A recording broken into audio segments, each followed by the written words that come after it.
Hello, folks. We are getting ready to receive a raid train in 13 minutes. So I am hoping to get all of my nonsense lined up before then. We're going to be doing some spinning as part of the raid train. I'm going to do something with this light so it's not this terrible. So we're going to do some spinning, and we are going to then do a little bit of cross stitch because Monopoly waits for no man, basically. But that means that I should probably actually get the cross stitch a little organized. This one. I am going to probably switch over in the middle of a capitalism break just so that it's a little bit easier. But we're gonna make sure the spinning wheel works.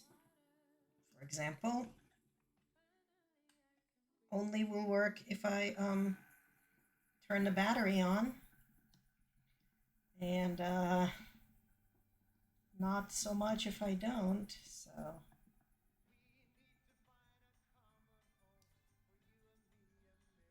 this is Tour de Fleece days, so we do have to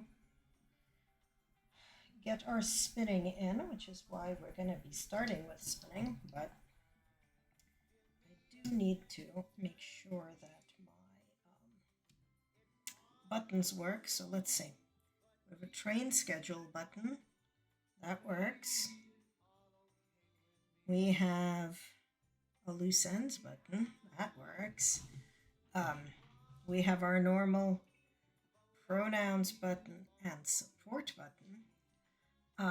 I just realized that I should probably do some shout out buttons, and let's copy and paste this button. Oops, no. Nope. I am having issues. Copy button. Paste button. Edit button. Gonna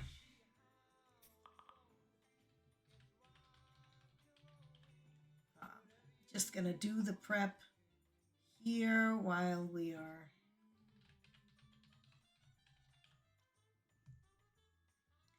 person who's going to be raiding into us is going to be Crafty Cub. So save that, and then we're going to paste the button again so that we can edit it again. And also, so it needs to be Supreme Doom 56. The correct shout out. I'm going to click on that link and make sure it goes to the right person. And it does. Great. Nope, I do not want to be looking at the... There we go. I'm like, I don't want to be looking at the Google Earth of where my brother is. Save and close. There we go. Now we have those buttons ready because that's useful.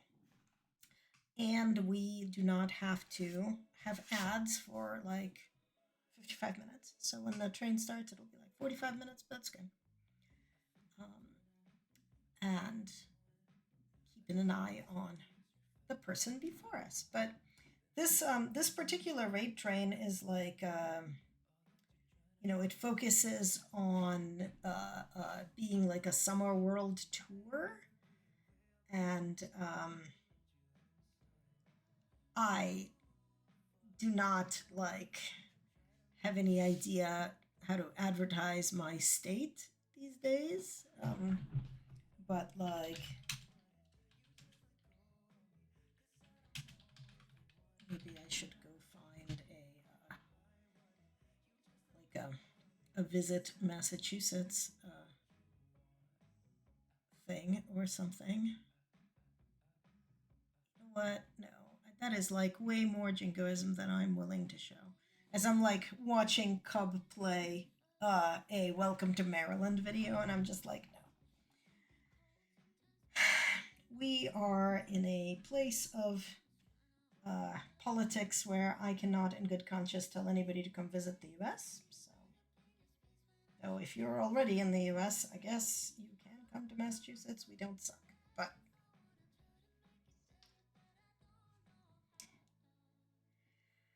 okay, is there anything else I need to do last minute before this raid train happens? I don't think so.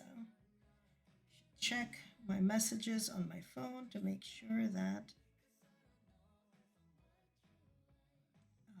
nothing exciting is happening in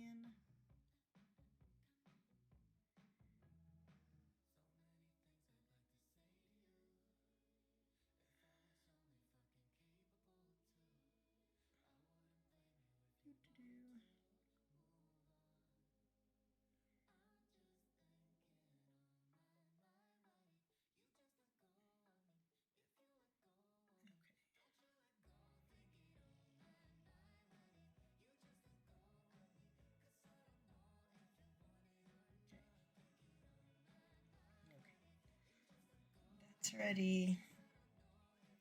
This is ready. Let's clear the chat.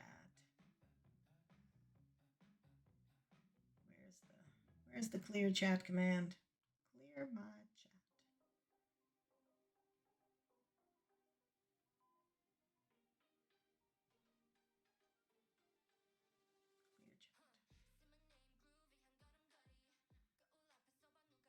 Clear chat.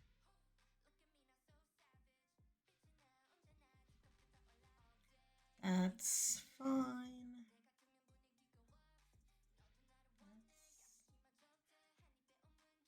Chat for non-moderators. Okay, great. Hi, Supreme Doom. I am getting my nonsense ready. uh, like clearing my chat from old commands of me testing out, do I have my buttons working? I was like, I should make some new buttons.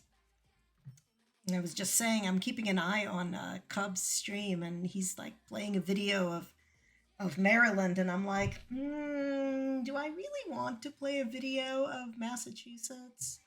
I don't want to tell anybody outside the US that it's a good idea to come visit the US right now. Not a good time to be a tourist. Yeah, no, it's never. No. It's not a real stream if there isn't like technical difficulties, right? So we're gonna spin and then we're gonna do cross stitch, but we got a tour de fleece and then we got a cross stitch monopoly is how that goes. Yeah, there you go. Virtually is much better than not. But besides, we are very all over the world over here because I've lived all over the place in various countries. So it's definitely a virtual kind of place because, yeah. Oh, I have to say, I love that train icon. The little, like, it's the fact that it's got the little things. Yes, yes, I am. People should come in and we will spend 2 hours doing crafts. I don't know about visiting foreign countries, but definitely craft time. It is adorable. It is adorable. Yeah, absolutely. I saw it. I had the static one before, and I saw this one yesterday. I was like, this will be even more perfect, and it's purple. Basically, anything that's purple is pretty much automatically better. So awesome. I will try to lurk. I'm going to be on a train to New York City tomorrow. So it's part of why I was like, I have to get a spot today because I'm away all weekend. But I will try to lurk and see if I can catch any of the on the train. Amtrak does have Wi-Fi, so I'm gonna try. But I got 3 Broadway shows to see in one weekend, so it's gonna be a very full kind of couple of days. Yeah, yeah. I'm very excited, but also very busy, and have to be on the train at 6 a.m. for extra fun. So, but yeah, we are ready whenever Cub gets here. All right. Let me just make sure I am monitoring all the different on all the different screens, and then we're ready.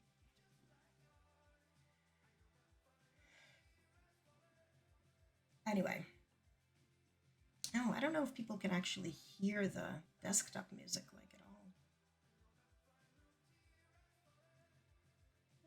I think they can. I hope they can. It's not like very loud, but yeah.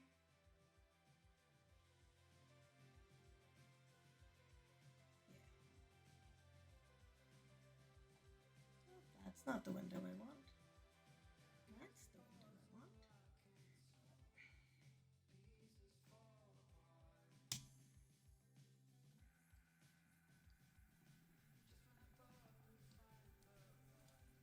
Gonna get our purple on over here.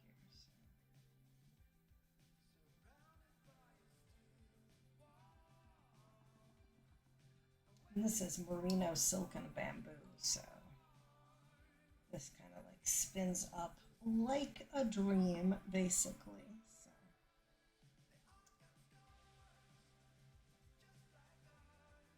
I don't know how long we're gonna spin. I gotta get. My goal was to spin a little bit every day, but this is yarn that's gonna grow up to be an emotionally support chicken. So spun and applied and washed the main color, but this is one of the highlight colors, so I'm gonna get working on it as well.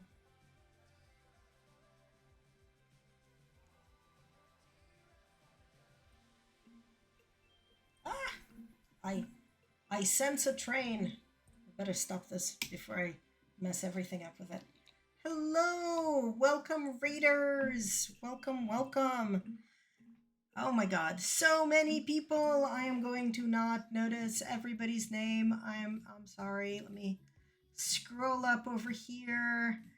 Who do we have? We've got Gigi Jack and Anne Crew and Kaywin and Pirate Queen Trisha and Irandos, I think, Catherine 197, Supreme Doom, Silver the Diamond Witch, the Crafty Cub, Mel Sinerf, Muma Weissy.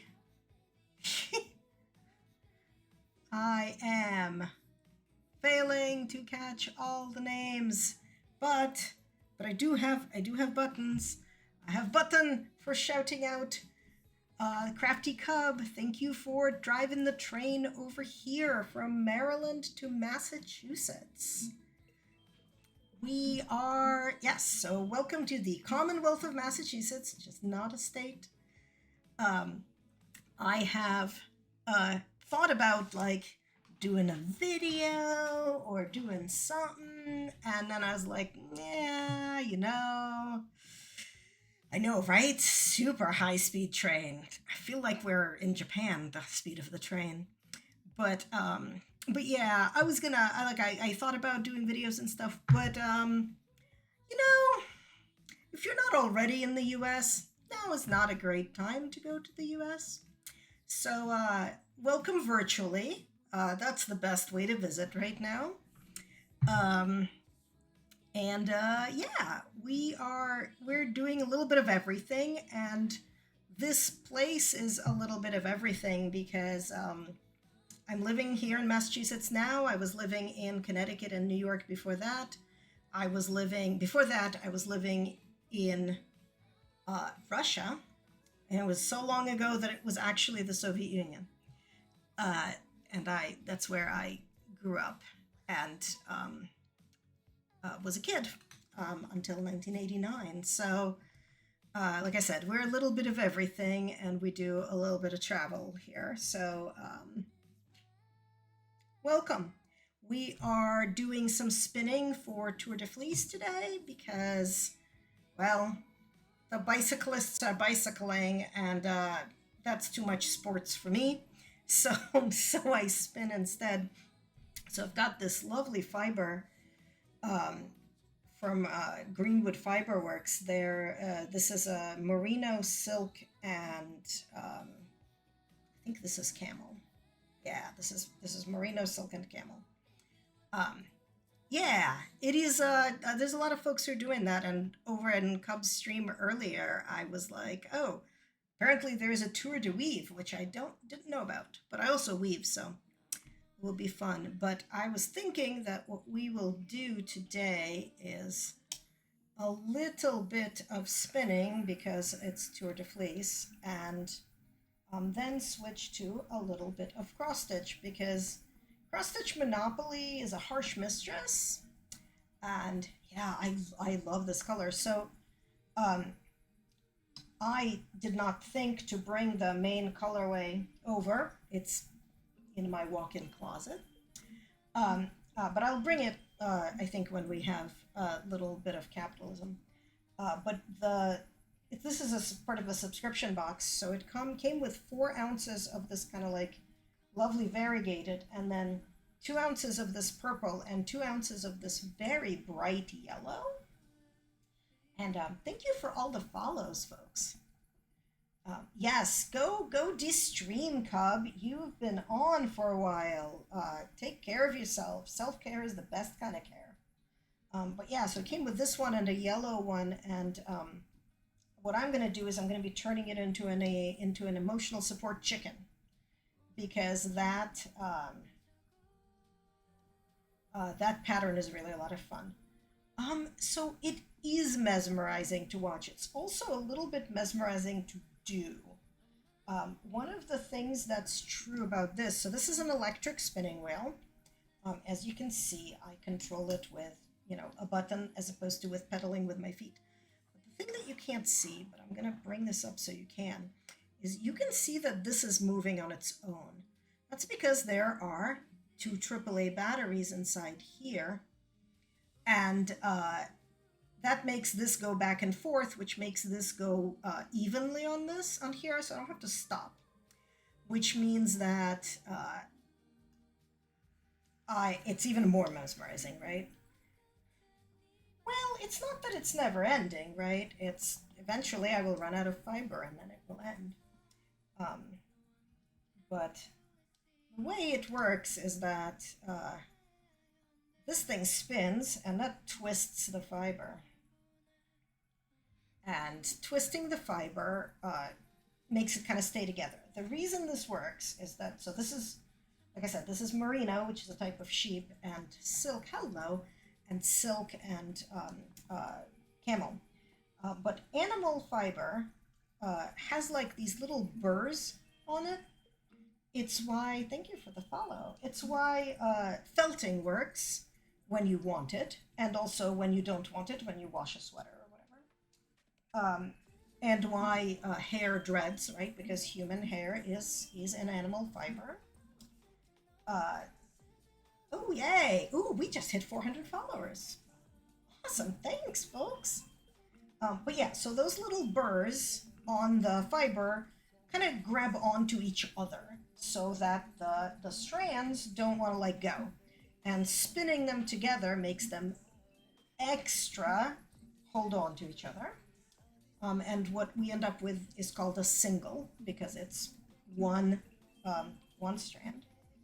And then what we do is we make the spinning wheel spin the other way, and we ply two or more singles together. So if you are a knitter or a crocheter and you've seen, or just seen yarn in general, you've seen like 2-ply yarn or 3-ply yarn, that is what they mean. How many of these singles are in there together?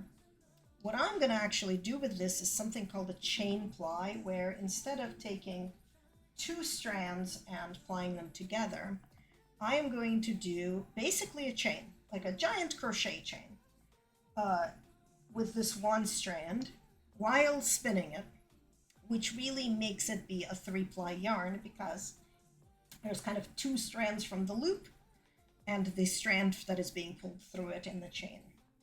And if we finish this, you'll see that, but I'm probably not going to spin quite that much. But actually, I can show you what that looks like on the yellow that I finished. So let me pause this guy for a sec. Pardon me. Totally professional streamer. Totally not, rummaging through a drawer as we speak. So this is the yellow. Oh my god, this is so... I'm gonna make this not be pointing at the yarn because you will never be able to see it if the light is that shiny. So I've spun the yellow. It's totally being washed out. Ugh. I don't know if I can help it with the thing. But this is what a chain-plied yarn kind of like looks like. Can we zoom on this? Is this going to focus? Can we focus on this or not? Yeah, there we go. So that is chain-plied. And sorry about the completely washed out. My lighting is, of course, being, what it is. There we go. But it's very bright yellow, like it matches my bracelet. And yellow goes great with purple, which is a thing that people don't always remember, but it's true. Yellow and purple looks great together. And while I'm looking at things, I'm going to be that guy. I'm going to be right back. I'm going to run to the closet and get the yarn I wanted to show.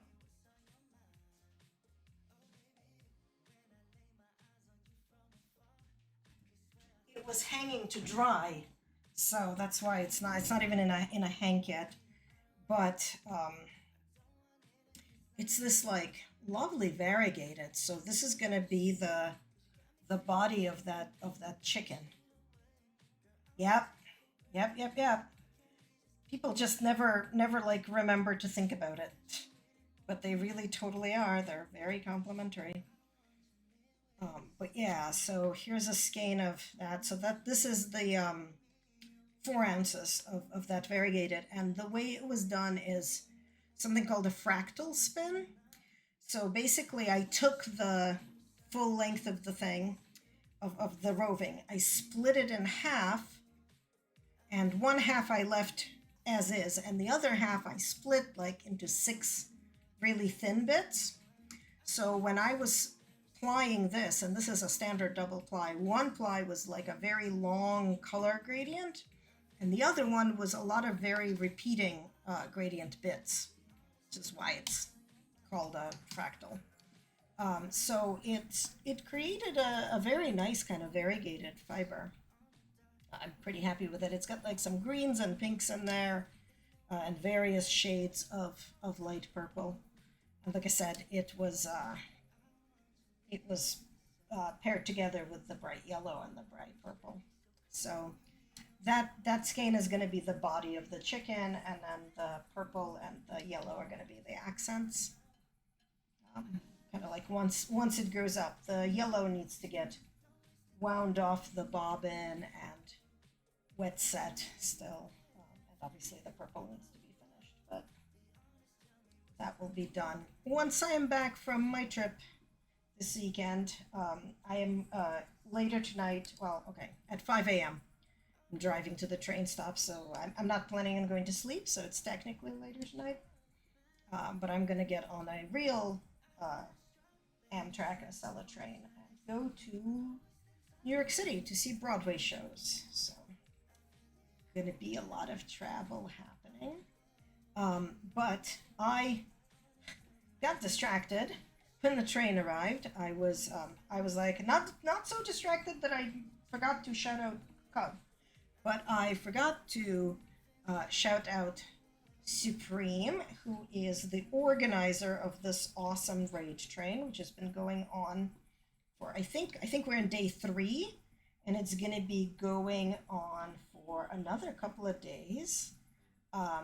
This is a raid train from the Crafty Collective, which I am not a part of yet, but it is an awesome group of people. I'm making my buttons work. I also have a train schedule button, so that, yeah, till Wednesday. So if you wanna see who is in the train, maybe see who you've missed or who's coming up, there's the schedule. Everybody's on it. Hi, Rosie. Welcome. Oh, do not lose the thread. There we go. So yeah, there's been a lot of pretty awesome crafters already happening, and there are many more people. I think I heard there were a total of 50 folks. Hey, you know what? Late is fine. Nobody's checking the timing. But yeah, I think I heard there were 50 different train stops happening. 50 different crafters. And yeah, I feel like I am supposed to have a check-in command, because everybody's doing that, and I did not know I was supposed to have a check-in command or what it's supposed to do. But welcome. Thank you for checking in onto the train. We are spinning for Tour de Fleece, and one of the things that I always try to mention on any of the crafty streams that I am doing is the loose ends organization. I'm gonna press the button on them in a sec so that their URL is up, because they are such a cool thing. They're such a cool organization.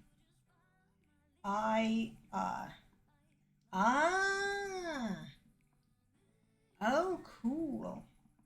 That's pretty cool. I did not know that. But yeah, the Loose Ends project is something that's really neat. Basically, if you have a relative or whatnot who was in the middle of a crafting project and they do not finish it and they pass away, the Loose End project is something that can match that person up with a crafter who does that craft. So I was very fortunate to be able to finish knitting a sweater for a woman whose mom passed away in the middle of knitting it. And I got to match some yarn. I went down to Webs, to yarn.com, and they helped me match the color. And then I was able to finish it for her. And so if you do any kind of craft, whether it's knitting, crocheting, rug hooking, felting, it doesn't matter, you can sign up on their website and they will match you with somebody who needs that craft finished in your area. And like you're able to do some stipulations. So I was able to say I can do it, but not if the fiber project was, at a home with a cat, for example, because I'm super allergic.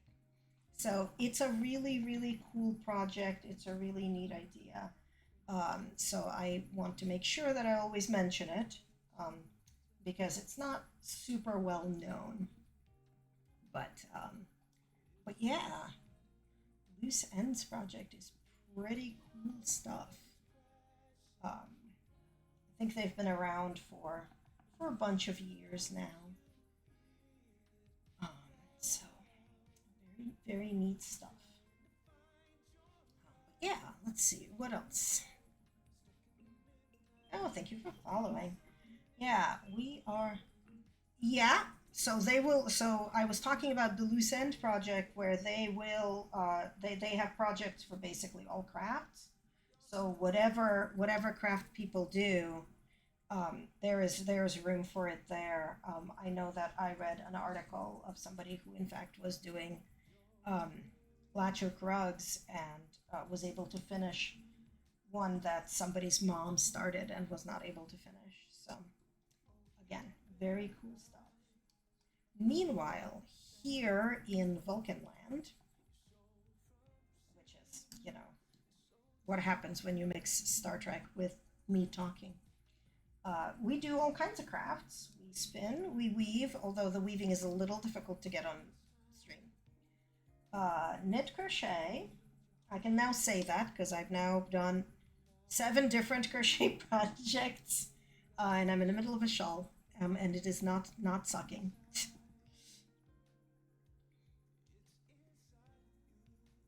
Yeah, I never thought of it as a regional thing, but I guess it is. I don't know.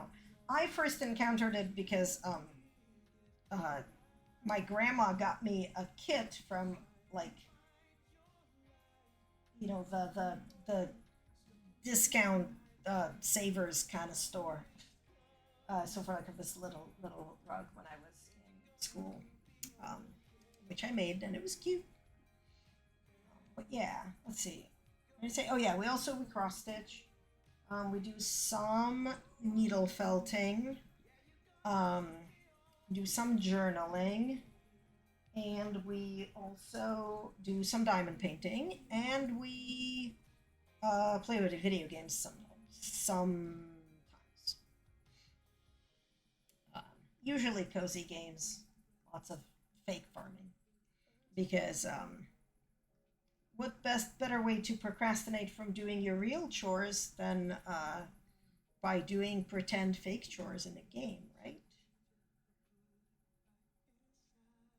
Oh yeah, definitely don't let pizza get cold if it gets there. Tomorrow on the train is my pizza plan. So yes, yes, Jamie, this is spinning. I'm just making a single before I chain ply it, and we've done some blending on a blending board on stream before too. Um, I don't have a drum carder, or I'd do that too, but I've definitely done some blending and some of my own Rolags and stuff. So the electric wheel makes it very very easy to stream the spinning. It's much harder on the foot powered wheel, but yeah, someday I want to have a drum carder because I do want to make bats, but I don't want it enough to like invest in a drum carder right I know that Maurice, who makes the electric eel wheel, is working on a drum carder, and I'm sure when he puts up the Kickstarter for it, I will. That's how I'm gonna end up owning a drum carder, but not yet. So. But yeah, this is an electric eel 6.0 wheel. Yeah, I spin from Rolex. I also just spin straight up from roving as well. Um, just because how this came in. But I did just pick up a bunch of yellow and purple from Gangset, which I really love. Um, but they're a good, very inexpensive source of merino for me. So I'm thinking I'm gonna blend some of that because I want to turn it into a little bit of a gradient. Um, but I haven't like that idea has not fully formed in my brain yet. I just know that I want to do this sweater that really wants a gradient. Um, but yeah.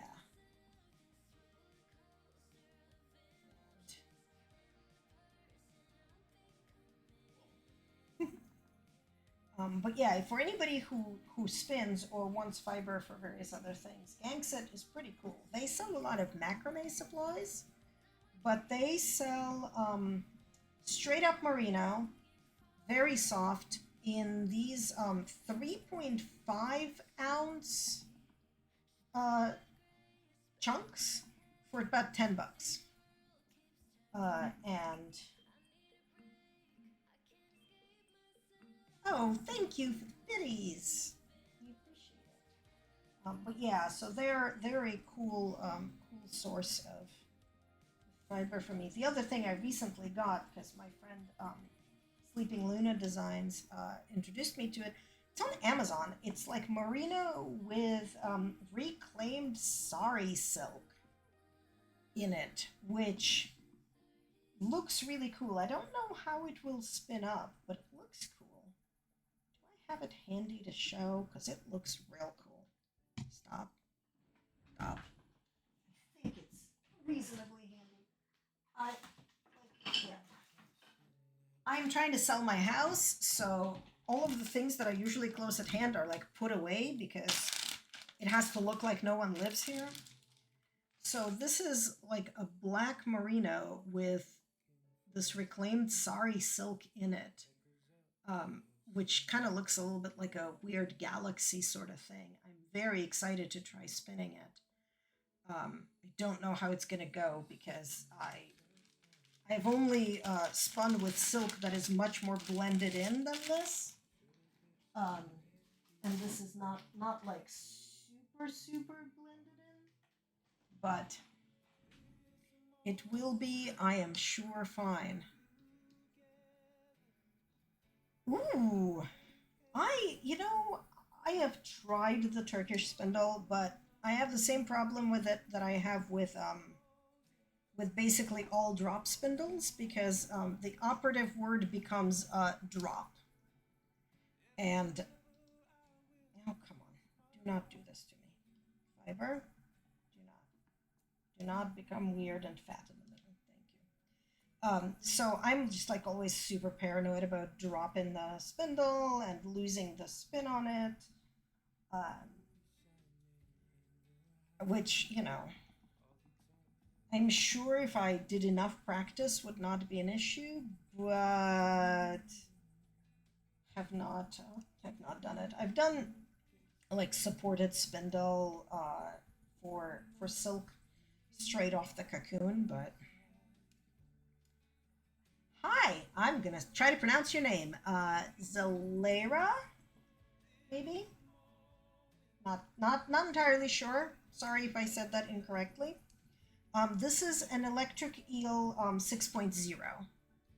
So I do not know if it's the one that you've got on your wish list, but I really love it. I think 6.1 is the one that's currently available, and they're not particularly different. I think the 6.1 came out a little bit after I got mine. I've had this one for almost 2 years. and it's got some augmentations on it, in like it is in a, it's part of the spinning siren case, because purple is life, and it has the level winder system on it attached. Because when I was spinning on my regular, I had a, I still have it. It's not had. I have a Kiwi too. My Kiwi has a woolly winder on it because I cannot be bothered to stop and move the thing on the hooks. So when I started spinning with this one, I lasted all of 2 days before realizing that I absolutely need some kind of auto winder for it. And the level winding system um, is what I got. It is sadly about the same cost as the entire wheel, but it is super worth it. It's the thing with the batteries that makes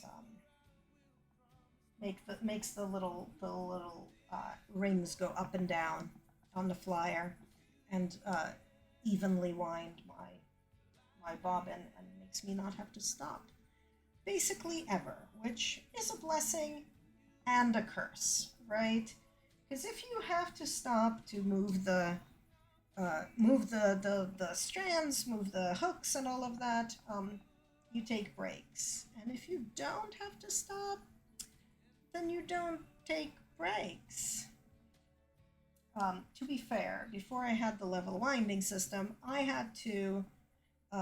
was spinning with like my alarm set for basically every 5 minute stops. Oops, that's fluff that got picked up off the desk. Every 5 minute stops, because otherwise I would forget and I would get this very uneven, lumpy bobbin. This stops that as well. Thank you for following. So, okay.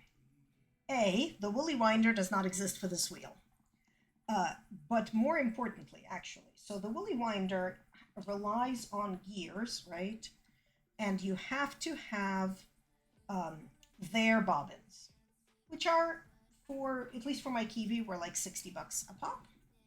So $60 is pretty expensive for a bobbin, and I only had 3, so I could make 2 singles and fly them. But it did not need any kind of batteries or anything. The level winding system has batteries because it does not have gears.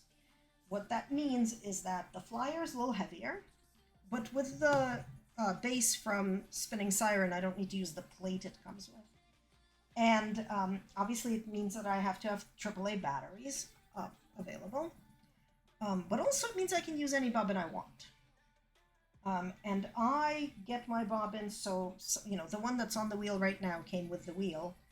But I use these a lot. These are from Spinning Siren. They're pretty. They're 3D printed. They're plastic. They're light. They come apart. They, the 2 discs unscrew off of the tube. And they're much cheaper than $60. So there's trade-off, right? The level winder system was about $300. I don't know how much the woolly winder is. So, oh my God, there's another raid. I better stop this so I can even see what's going on. Oh my goodness, let me scroll up so I can see. Vixen 1027. Thank you for the raid. Thank you for bringing your friends here. I need to find where you said something so I can give you a shout out. Here we go. I can do both kinds of shout outs. I am a real streamer, I swear. I know what I'm doing. So as I was saying, I got very lucky. I got my Kiwi.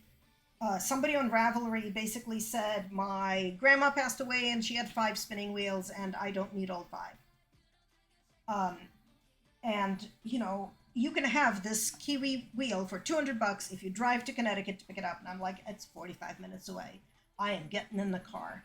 So I got it for $200 and it came with the woolly winder system for it. So I never had to pay for the flyer or any of that. I only bought some bobbins. but basically their flyer has a set of gears and the bobbin has a gear on it, and the ratios are such that as it spins, it moves the hook thing basically up and down on an Archimedes screw that's in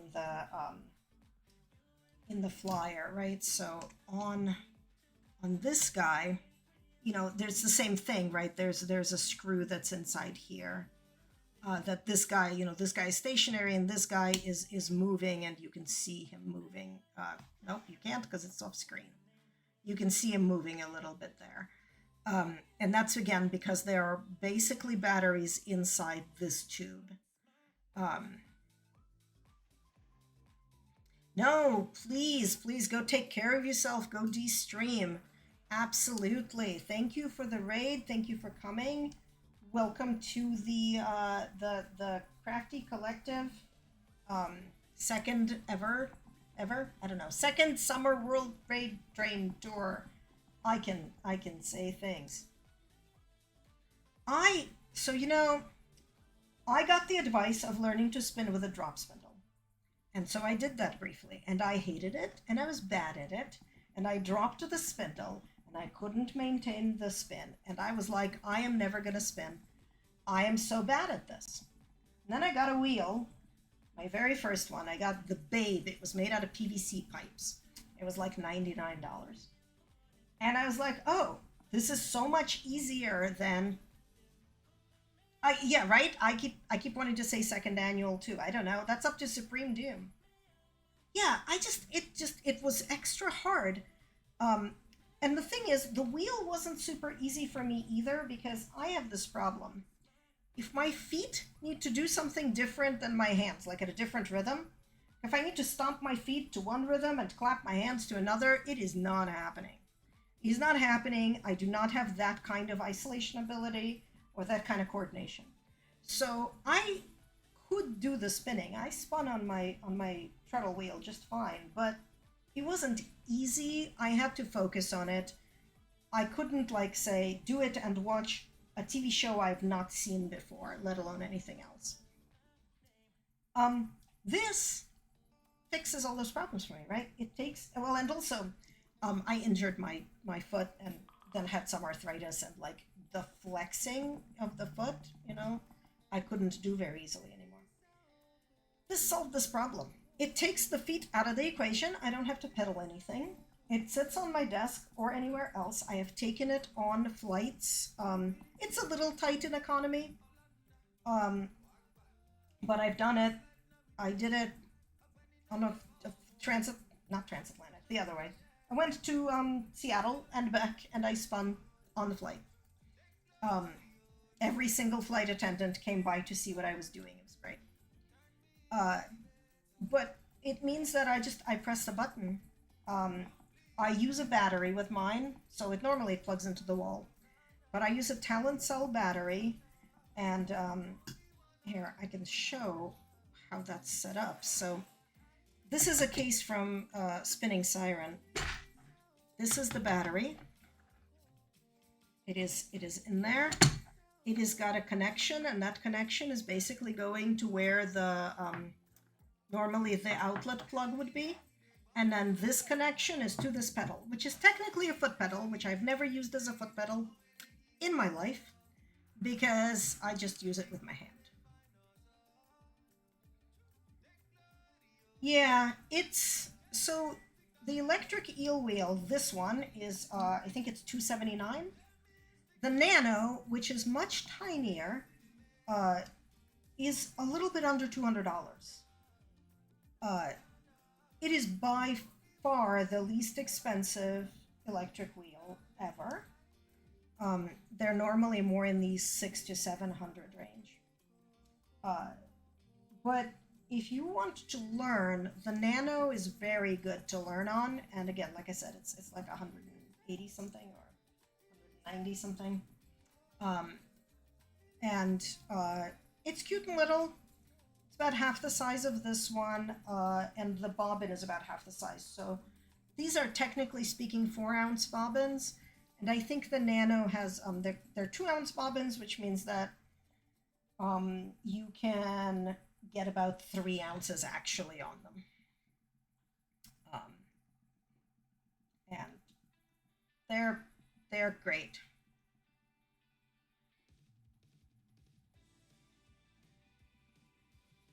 It is. Well, I mean, it's absolutely is because, if nothing else, you can make a drop spindle out of an old CD and a pencil. And if you want to buy a drop spindle, it's going to cost you less than $10. Absolutely. It's just, it's good for some, and for others, it's not. And I've heard too many stories of people getting discouraged enough that they decide that spinning is just not for them because they are told so many times that, oh yeah, everybody should learn on a drop spindle and then you can graduate to the wheel, right? And for some, that's the way to go, but for others, it's a barrier that's gonna kind of be gatekeeping about it. And so, people should try all the things, right? And find whichever one they like. Try a drop spindle. Try a friend's wheel. Like find the local spinners guild. They will have, generally speaking, wheels that you can try.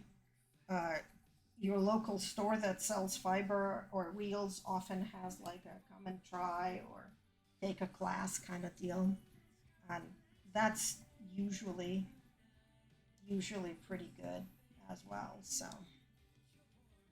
all right. So we are going to have a spot of capitalism in about 7 minutes because uh, Twitch lets us have capitalism every hour for 3 minutes, which is fine because it means that that's when we have a drink, use the restroom, stretch, etc. And I'm kind of wondering whether I want to.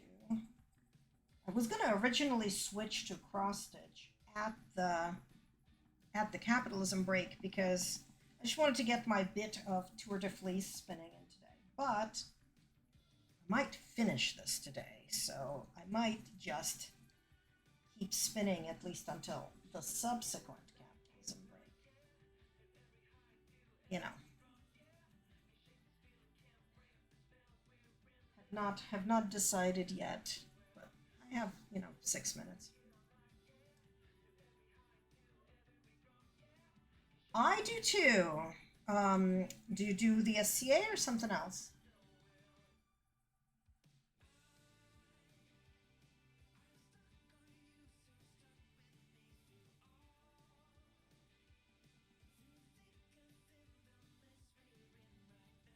Oh yes. I am jealous. I am not making it to Penzic this year. I am working on Worldcon instead in Seattle. But also, I have not managed to go to Penzic since the pandemic. So someday I will go back. But yeah, my basically next door neighbors are East East Royalty uh, heirs, so they're gonna be heirs at Penzic. But are you actually like? Oh, I was gonna name the town, but that's silly. I'm not gonna dox you. Um, that's pretty cool. It's like an eight hour drive from where I am. The long way, 90 to Erie and bang a left down 79. But yeah, I mean, I've been doing the SCA for forever. I ran gate at Penzic in, oh god, 2017, forever ago at this point. So, but yeah, this is not the kind of wheel you can bring to events, unfortunately. Yeah, I mean, I know the area in that I leave site to go to town for groceries and whatnot, and there was at least one year where I stayed in a B and B off site. But I was doing that like right in town. So, uh, but I am familiar with vaguely that part of Pennsylvania. So. Oh, yeah, like I said, I'm a little sad I'm missing it, but one of these days I'll make it back. Keep seeing people's pictures and stories, and like so many friends that I only saw there. Oh, cool. Yeah. So yeah, and Penzic is like right in the middle, basically, of Pennsylvania, because it's down 79 to what is it, 422 or whatever it is, whatever that road is. But yeah. The pandemic sort of put a little bit of a damper on my event attendance, and I've gone to several since then, but not a lot. Which is sad because I used to be very involved, and these days I sort of like I get I get the pollings from their majesties, and I'm like, I have not been to an event in 2 years. Do I still get to respond to the peerage poll? I guess, but sometimes I feel like I'm not quite part of it anymore. Oh, have a good night, Grim Reaper 619. There you go. Yeah, have a good night. Good night. Thank you for hanging out. Thank you for following. We do all sorts of crafts here, mostly fiber related crafts, but also some cross stitch and things. Yeah, definitely. That would be pretty cool. Oh, like I said, so my neighbors won the last crown, and the last, I don't know if you heard, but the last Eastern crown was a rapier crown. So we are breaking new ground. So our heirs are heirs by right of rapier arms, and they are like literally one building over in my condo complex. So, and the prince is going to be his first reign. The princess is going to be her second reign. She was queen before Queen Marguerite, and she reigned with somebody who also lives in the area in my condo. So we've been doing a lot of like prep and stuff for war and for various events, just because like household and friends and whatnot.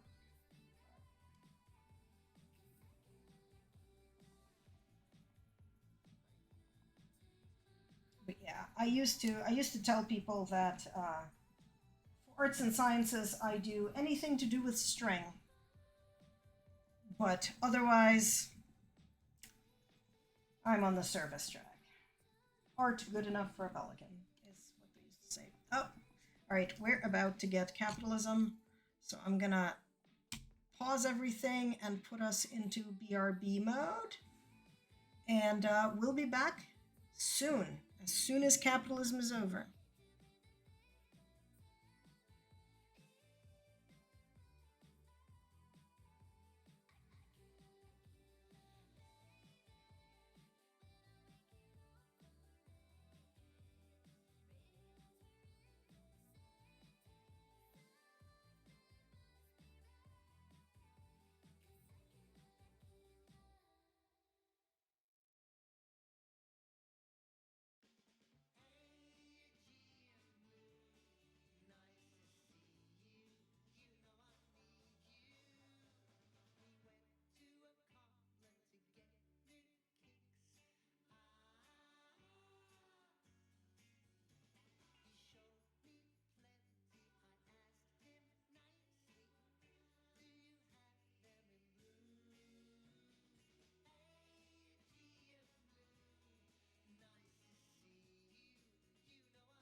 hope everybody's back from the capitalism.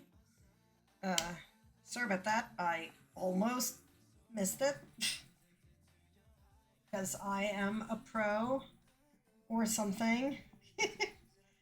But I hope everybody got a chance to stretch and hydrate and get up and move around and walk about the train, carefully holding on to supports as train might lurch in any direction. Wait, we have to do the Star Trek lurch. Everybody lurch, but in a different direction from everybody else. Oh no. Oh no! Do not do this to me, Yarn. Well, sometimes it's just gonna have fat bits. Something, something, something, the uneven nature of the product speaks to its handmade origins. Or something. And thank you for the welcome back, Rosie. Am I rating you? Is that where I'm going next? Yes, I think it is. I think it is. It was like I knew your name looked familiar. I looked it up. I was looking into my Discord on the break and was noticing some of the upcoming schedule changes. But hopefully all will be cool. Train will keep going. I hear there's gonna be again slumber parties overnight and more train in the morning. And I think Supreme Doom said until Wednesday. So definitely everybody hang out on the train, and if you just want to check out who else is coming up or whose stop you may have missed, there's the train schedule, and you can just go there and it'll have a little train icon on who the current person is, but also you can just click on any person and get to their Twitch channel. So that I was doing that for all the folks I didn't catch because I was asleep or whatnot. I wasn't sure. I was not sure which one is more of the name and which one is more the adjective, you know.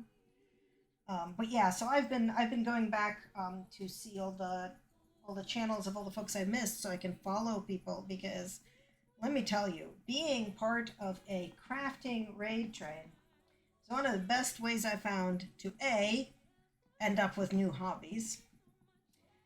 But B, just find more awesome folks to hang out with and follow and spend time in their streams. Like I first ran into the Crafty Cub because of the Creator Club, Twitch Creator Club raid train. And then in Cub's stream, I heard about the crafting rainbow train. It is more dangerous. Do you bring doom?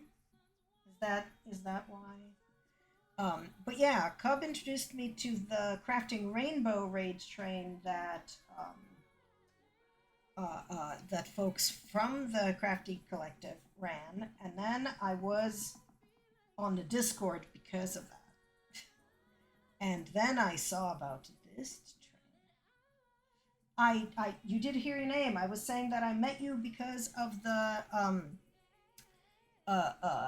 Creator Club raid train, and because of you, I heard about Binge Bear's raid train, and because of that raid train, I was in Supreme Doom's Discord, which is how I ended up hearing about this raid train, and that crafting raid trains are basically the best way to meet cool people who also do crafts on Twitch.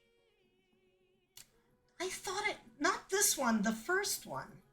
Like back in, whenever that was, December, November? I thought that's where I found you. Might have found somebody who then raided to you later. Maybe? Hmm. Tatter, maybe? It might have been Tatter. I know that I found you right around the time I did that first raid train, and yeah, so it must have been somebody else that raided into you that I found through that train, because right around that first train time is when I found most of the rest of the crafting group of people on Twitch, and suddenly my like who I follow drastically altered. Oh yeah, it might have been. I'm just thinking that I followed somebody on the raid train, watched them a different time, and they raided into you. Um, but I'm not sure. I don't know. It's an incestuous community, is what it is. Um, I do recommend those the Creator Club. It's actually a lot of fun. Do I have a button for it? I thought I had a button for it. Uh, maybe. There we go. It's a lot of fun. I don't know why I just gave the knit along blanket link. I am working on that, but why did it do that? Who knows? Who knows? Thanks, buttons. But yeah, the Twitch Creator Club is actually a pretty cool place. There's a lot of different kinds of crafters there, and different kind of creators also. A lot of artists and not just makers. And it's a good place to like get help or ask questions or offer help and answer questions for that matter. It's pretty nifty. So I am a fan, and obviously, as folks can see, I decided not to switch to cross stitch because I see the end in sight for this, and maybe I will actually finish spinning it on this stream. We've got like another hour, right?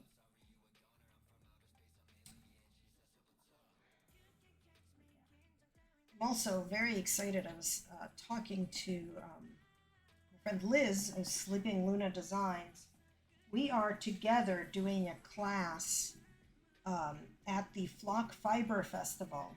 Flock Fiber Fest is happening in Seattle in August, and I'm going to be there for Worldcon. So I'm coming to Seattle an extra couple of days early to go to that festival, and Liz and I are gonna take a class on spinning there, because we both have this problem wherein we spin too thin. Well, or not too thin, right? Like I like having DK weight or lace weight yarn that I'm making, but I want to be able to also spin worsted and bulky, and I am not very good at that at all. So this class is basically amounts to spin the yarn weight you want to spin. Because apparently everybody kind of has a home size, right? Like this is your default. Yeah, Liz is awesome. But we're gonna get to take the class together, and I'm very excited because I have never met her in person. But I'm going to. But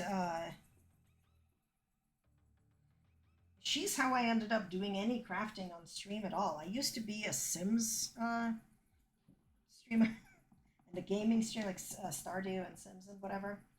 But then this is like origin story time, right? Then I also did a real play stream.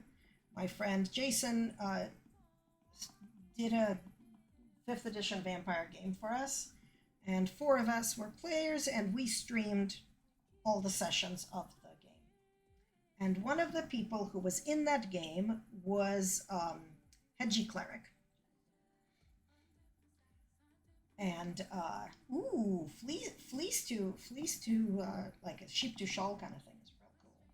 But yeah, so Hedgie Cleric was one of the players in the vampire game, and I realized that she streamed, and I hung out in her streams, and she was streaming crafts which I had never seen anybody do before. Can you imagine? Uh, and she raided into Liz, into Sleeping Luna Designs. And I was like, wait a minute. You are spinning on stream. You're spinning with the same spinning wheel I have. This is a thing I could do. I could be crafting on stream. It never occurred to me to do that. So I blame Liz pretty squarely for me being a primarily maker and crafter streamer. Because while I do stream games sometimes, I mostly actually stream this stuff. And it's all her fault because she showed me it was possible. And also, being in her stream is where I heard about the applications for the Creator Club. So I blame her for that too. But through her, I met all sorts of really cool people.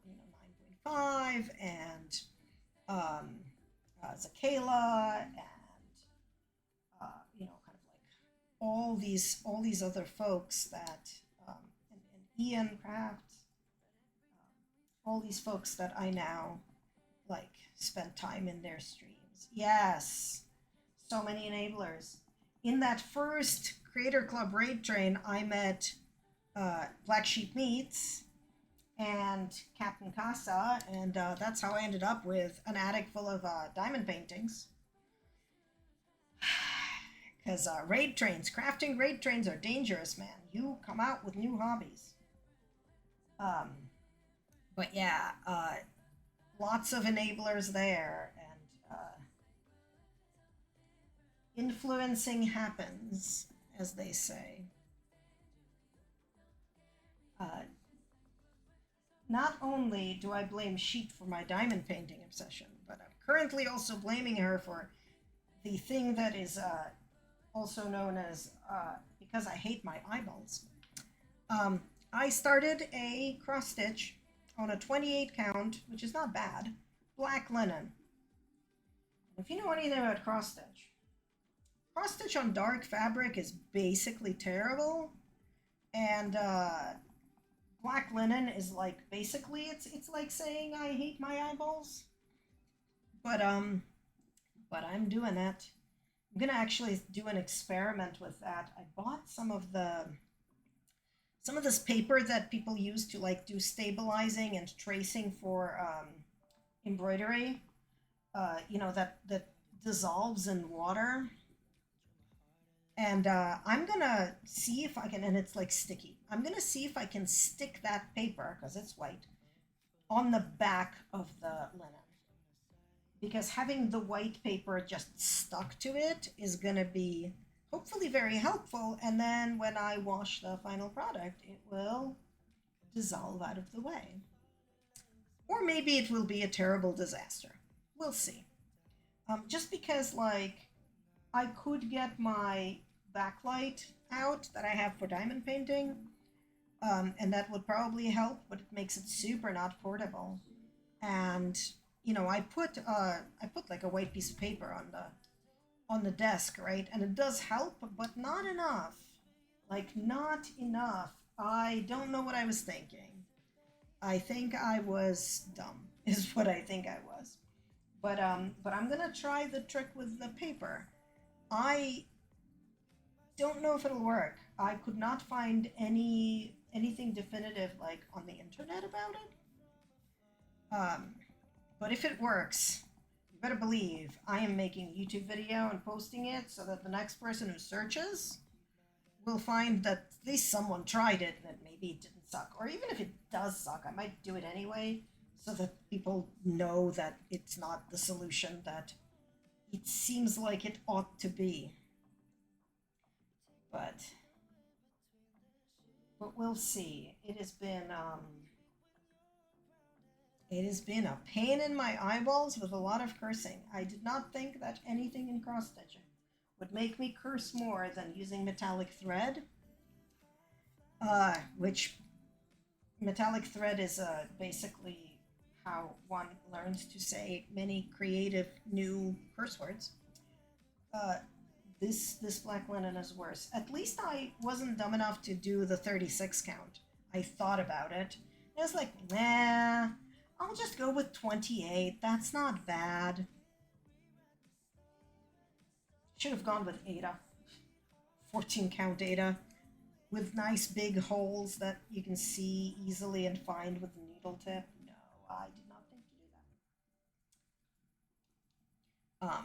But it is Sheep's fault. She was doing this pattern for, she was actually doing it on Binge Bear's raid train.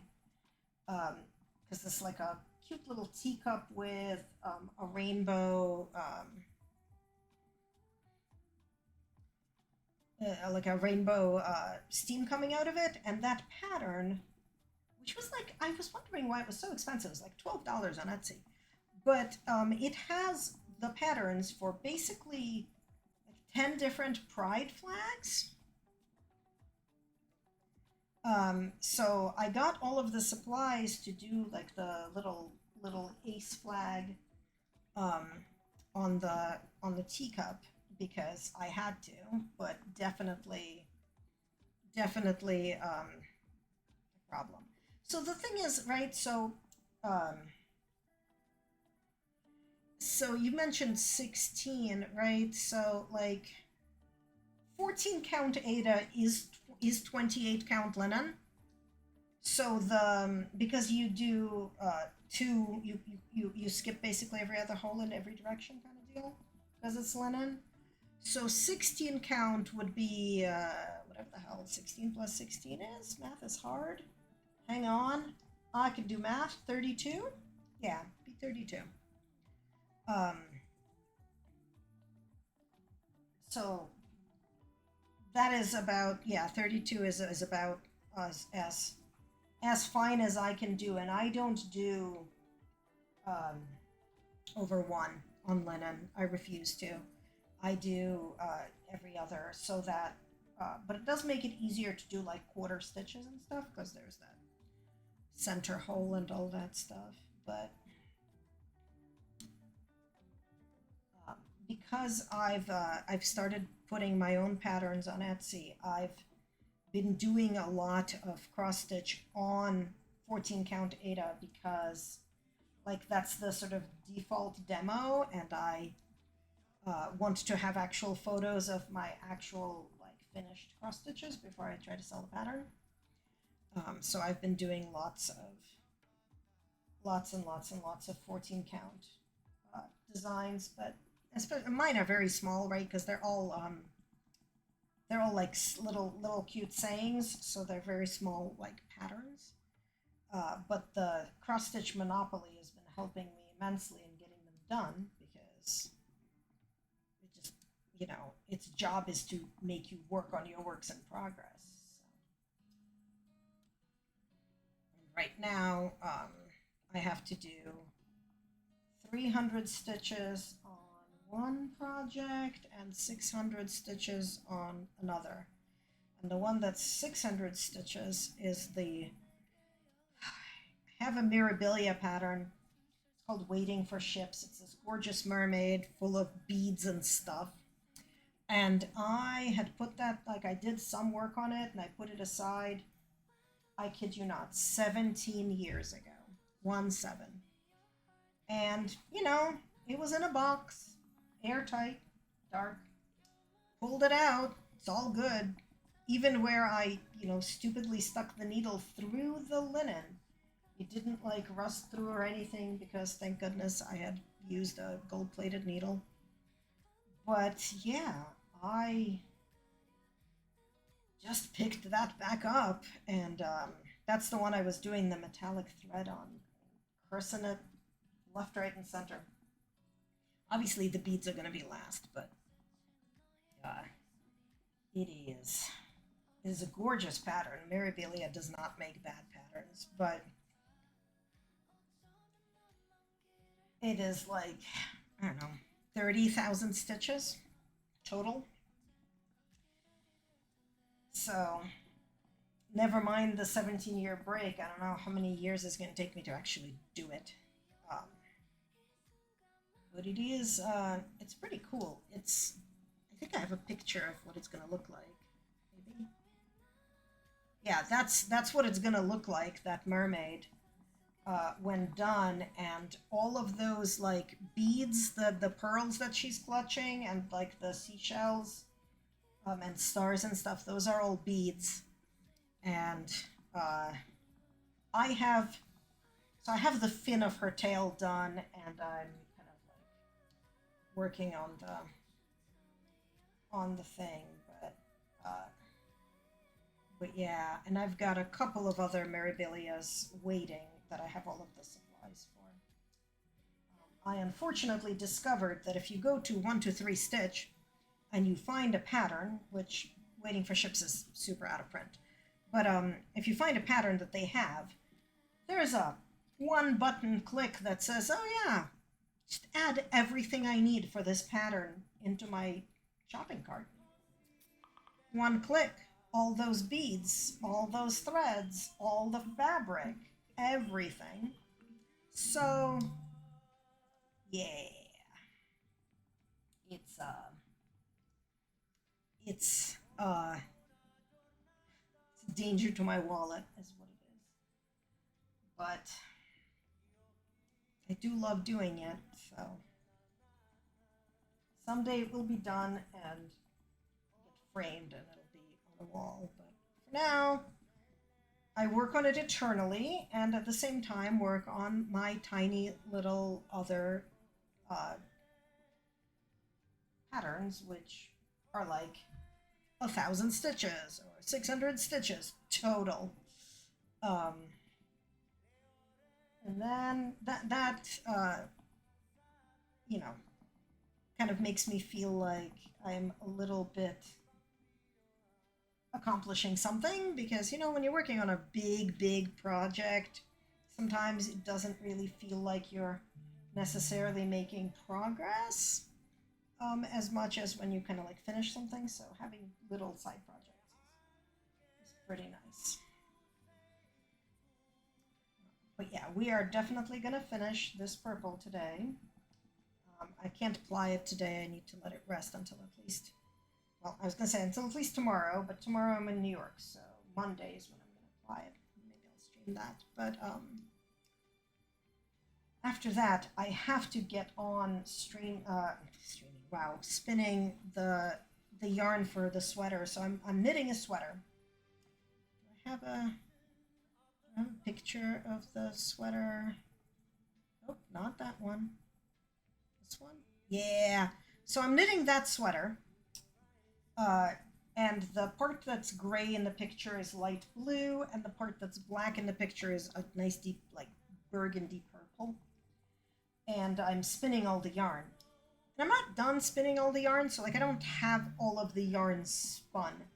And the sweater, it's knit from the bottom up, and so I've split for the sleeves, and I'm like halfway up the moth on the front, but I also, like, you kind of knit the front and the back separately until you join back up after the sleeves, because it's a no seam sweater, so you're just gonna pick up the sleeves and stuff. But I have most of the ball of the blue left and about half the ball of the purple, and I gotta get on spinning more, because while I'm gonna only need one more ball of blue, I'm gonna need like probably 2 more of the purple.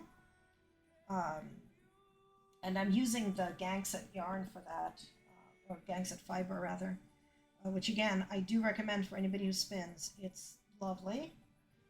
It's $10 for 3.5 ounces, which is pretty amazing in terms of cost for fiber for a merino.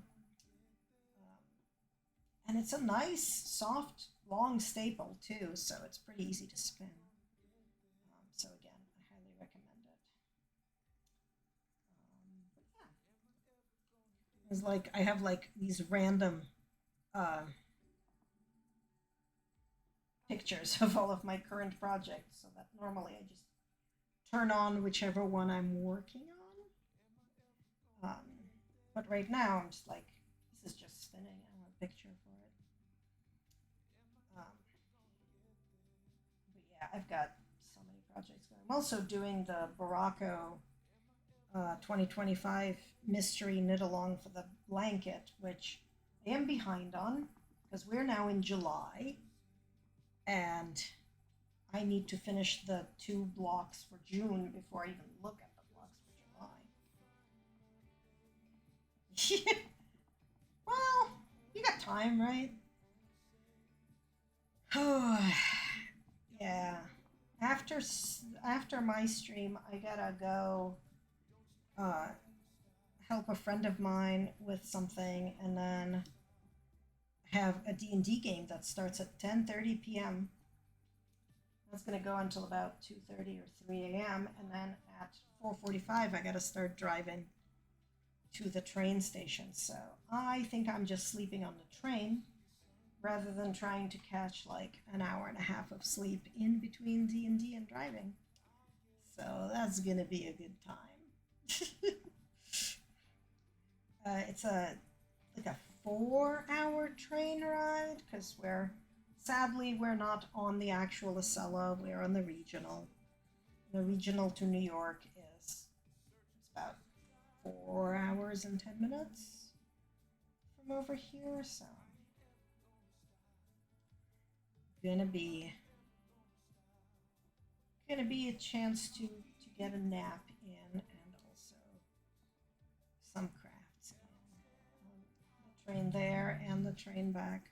But I think we're gonna also not just go to the shows, but I think we're also gonna get to go to the Broadway Museum, which is pretty cool. Like it's got your standard like here are some costumes, but the thing I'm most excited about is that they've got these like miniaturized, almost doll houses of the theaters set up for various shows, including like the setup for Wicked, which involves multiple stories of the theater and like where the kind of passages are where so people could appear and disappear various parts of the stages and do the costume changes and all of that stuff.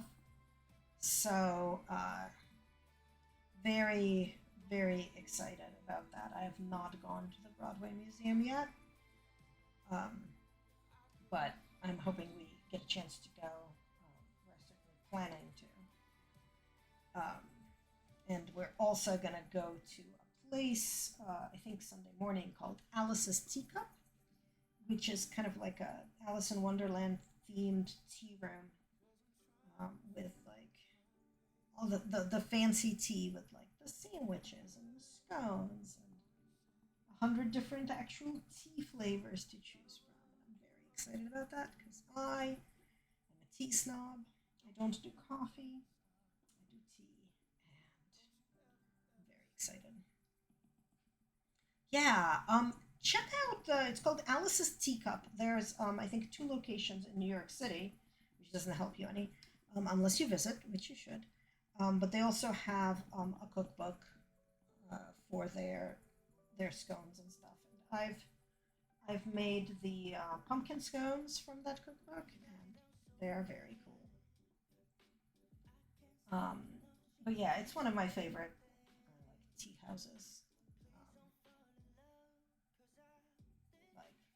I prefer it to tea at the Ritz, which I only did so I could say I did tea at the Ritz. It wasn't very good. It wasn't bad, but like nothing to write home about. Let me tell you. But yeah.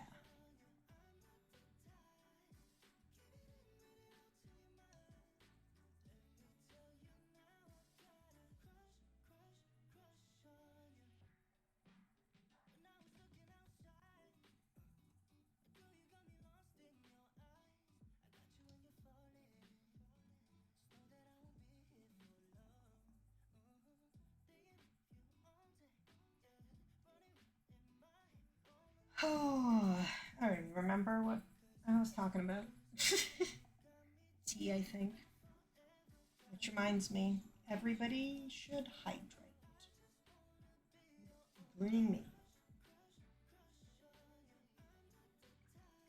Sadly, this is not tea. last second I was like, oh, I'm supposed to like represent my home state. I should have gotten Dunkin' Donuts. But I did not think of that in enough time to go and get some. While we do have Dunkins, like three per intersection, I live in the boonies, so it would have taken me like 10 whole minutes to drive to a Dunkin'. And that was too much. So, unfortunately, unfortunately, do not get to do that kind of representation. But I was also thinking over the last 2 weeks ago, I was in Vermont with my bestie and her family, and one of the things we did there was we did a bunch of puzzles, and one of them was like a the states of America kind of puzzle with iconic images from every state, right? So like Maryland had a crab, shocker, and the Maryland flag, and New York had the Statue of Liberty and Brooklyn Bridge or whatever. What did Massachusetts have? We had the crest of Harvard, a graduation cap, and a rolled up, like oldie timey scroll of a diploma. Now, you'd think we'd have the Tea Party. No, no, we had the Harvard crest, a college graduation cap, and a diploma. Apparently, the only thing we do in this state is college. No Tea Party, no like, revolutionary soldiers, no any of that stuff. Lobsters are in Maine, mostly. I mean, we do them here too, but Maine's known for its lobsters. But like, no John Adams, no Boston Tea Party, no, Lexington and Concord, see the eyes of the white of their eyes. None of that. No, no. All we do is college. That's all we do here. Is we got universities and nothing else. That's true. I don't know what my state's gemstone is. Which state's gemstone is flint, which is not a gemstone.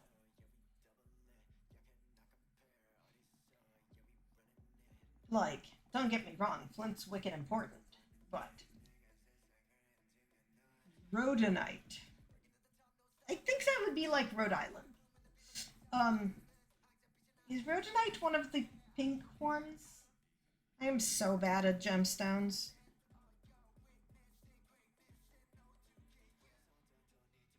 Is Ohio's Flint? I only know exactly one fun fact about Ohio, and that is Ohio is the state that has produced the most astronauts because people want to escape it so badly they leave the planet.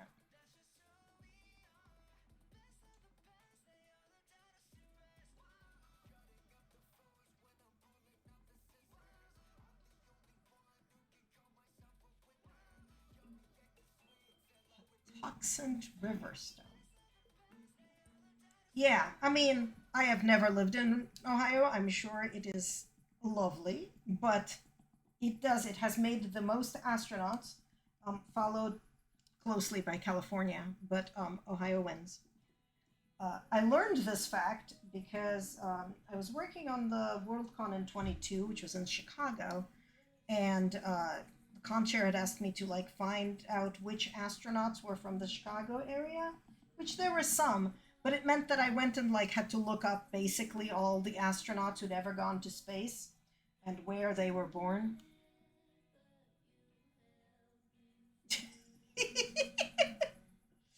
Oh, there you go. John Glenn was from Ohio. Yeah, it's. I mean, it makes sense because so much of folks who went into aviation were from were from Ohio, right? Right, like Ohio had a lot of aviation happening, and aviation is where the many crops of astronauts came from, right?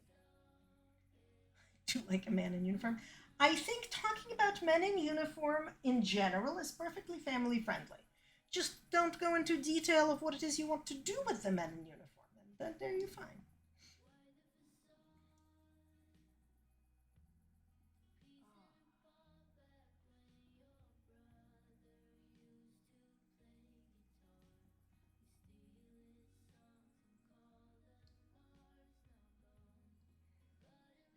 Besides, like, when I think of astronauts, right, I think of like the EVA suit, which makes them look a little bit like the Stay Puft Marshmallow Man and not like somebody in a smart uniform. So there is that.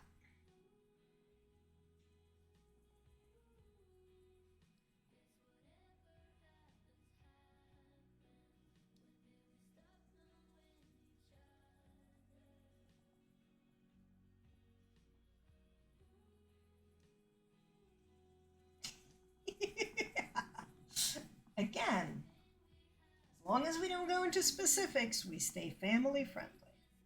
And to be fair, my stream is only as family friendly as I can manage to restrain the cursing, which is only somewhat.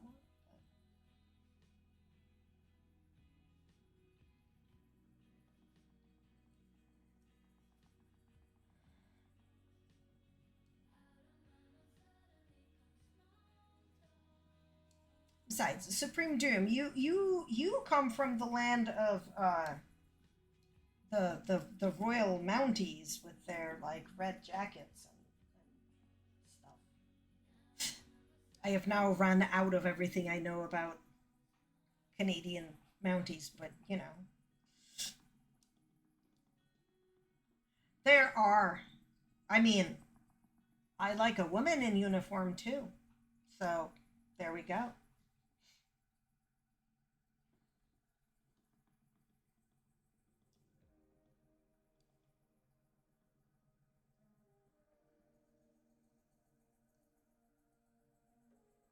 No astronauts and no ladybugs. But do you have flint card making supplies?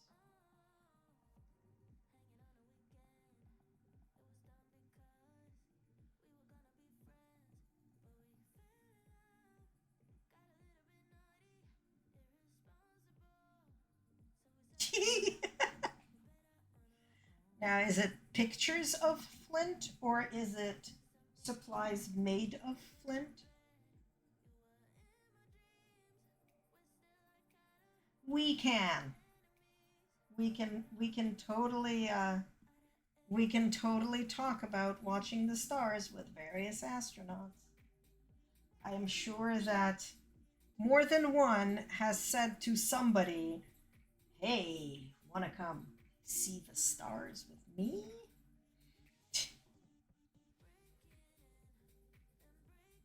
Oh, that might be astronomers, but you know, eh.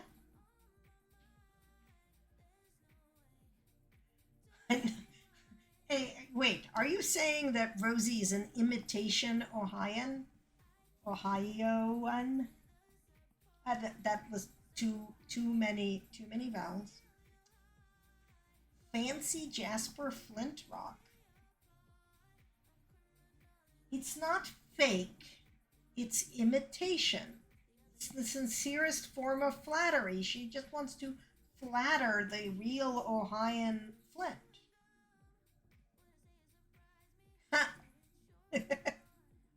See, you are definitely an imitation Ohioan. That's great. I mean, like, look, if I get to talk about Massachusetts, I came here for college. I wasn't even raised here.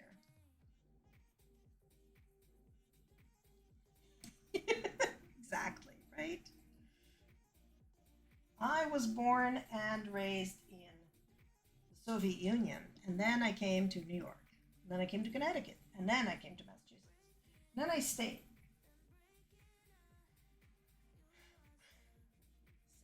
So I feel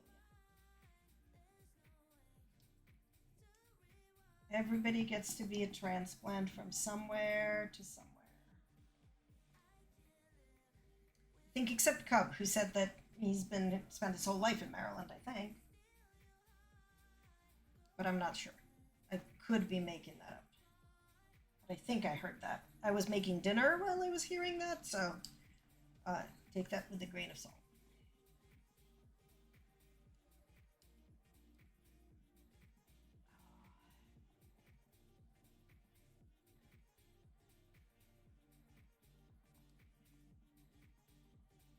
Let's see. What can I tell people about?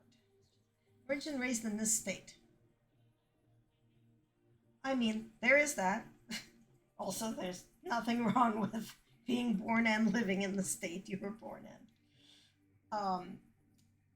One of the things that's really cool about Massachusetts is that we had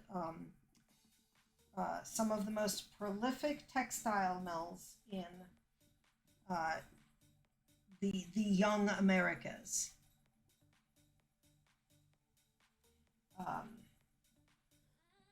The up in Lowell, the textile mills were supplying fabric to the 13 colonies and to the nascent U.S. when it became the nascent U.S. So also where some of the original shoe fabrics were.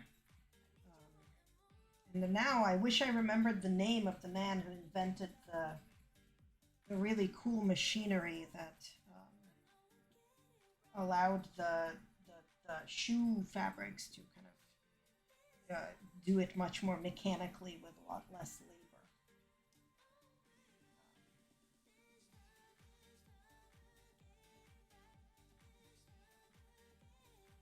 It does read like one of those riddles, right? I was born and raised in this state, but I am, but I walk on two legs during the day and four legs at night, or whatever. Yeah, up in Lowell, Massachusetts, is where the textile mills are, and the shoe mills, honestly. And there's some cool stuff there. There's a lot of cool things in Massachusetts, which I have mostly not seen because, right, like it's really weird and no one ever remembers to do the touristy things where they live. Like, we have these famous duck boat tours of Boston area, and I, having lived here since '95, finally got to do it last summer. Finally went on a duck boat tour.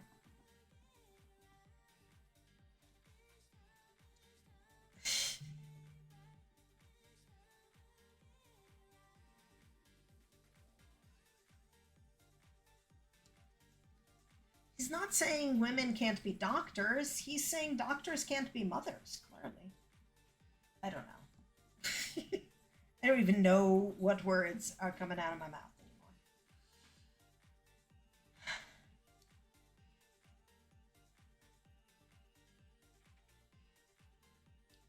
I plead hypnotism by spinning wheel. I am not responsible for whatever it is that I'm saying.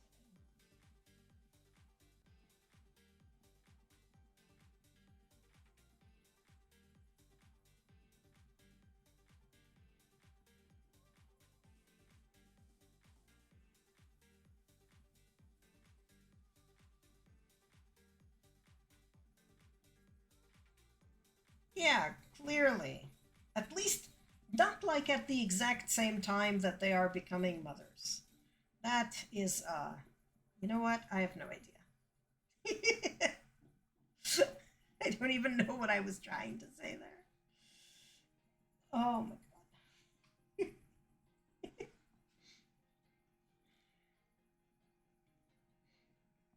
god.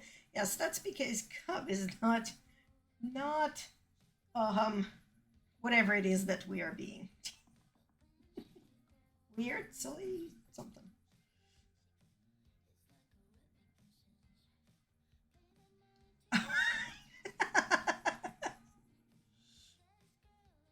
Well, Maryland is known for switching between countries constantly. So that's how Cub, being born and raised in Maryland, does not live in the same country that he was born in, obviously.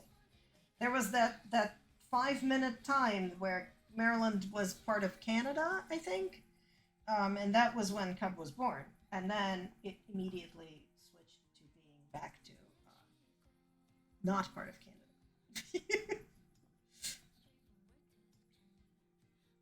Pages from a book turned into a table runner. Someone told me that. Wait. When someone told me that I was a man and to say off of We Ladies pages, I was offended and said that I've been crafting for my entire life. Said with that way of thinking, women can't do woodworking, auto repair, or jobs that are traditionally. Oh my god, everything is jumping. Male, like Dr. Oh, it says county. Yes. Hello, disaster character. Country has changed so much.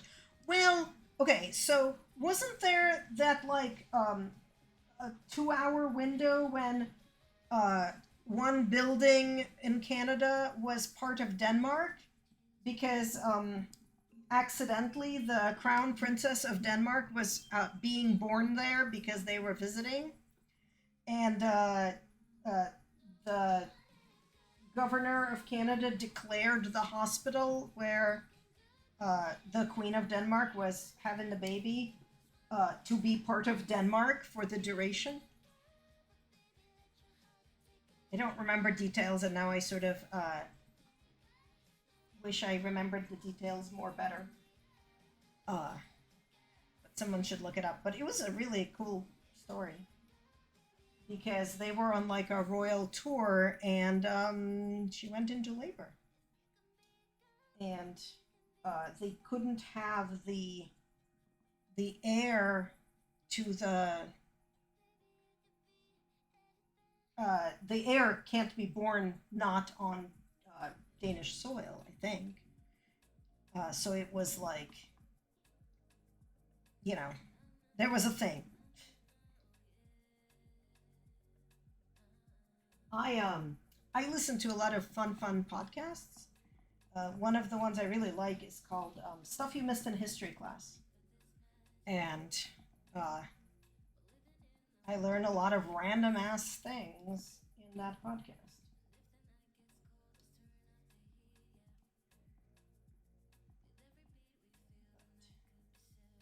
I don't think that bit came from there. I don't even remember where that bit of info came. Yeah, I'm a big fan of it. The two main ones I listen to are that one, and the other one is called "This Podcast Will Kill You." They started out by being about like diseases, but now they sort of do all sorts of things. They recently did an episode on synthetic dyes and raw milk and that kind of stuff. So it's been pretty cool. Their most recent episode. This is cool thing. The most recent episode was on PCOS, which stands for polycystic ovarian syndrome, which is the worst name for that disease because A, having polycystic ovaries is not a requirement for that disease, and B, people who don't have ovaries, like, uh, and were assigned male at birth, people, can absolutely get that disease. But because it's called PCOS, they don't get diagnosed and they don't get treatment, and it's generally considered like a reproductive disease, but it's not because it's highly linked with insulin resistance and it's highly linked with cardiovascular issues and stuff like that. And they don't know why or how or whether it's like it causes insulin resistance or insulin resistance causes it. But uh, some of the big things in the current literature, by current I mean the past 20 years, is that it occurs in people who have never had ovaries. And there's so much, like, there's, never mind that there's so much stupid stigma about it in general, but there's like extra stigma because of the name. And we have to cut that shit out, basically, and stop uh, like gendering our diseases. And it's the same as, so it's the same problem as breast cancer, which absolutely people who don't have uh, like breasts as a secondary sex characteristic can absolutely get, but no one ever talks about it. It's considered, you know, a women's disease with pink ribbons and stuff, and it's not even that uncommon for men and you know, non-binary folk or whatever, like, but assigned male at birth folks to get breast cancer, and we just don't talk about it because the general, you know, everyday human goes, oh, well, it's for breasts, and only the women's have breasts, and like so many different things wrong with that sentence. But yeah, we basically, everybody loses when we are sexist folks about our medicine. Everybody loses. So, anyway, that was my rant. Sorry about that. um, but yes, This Podcast Can Kill You is a really cool podcast. Did he really? I don't think I knew that. I don't think I knew that.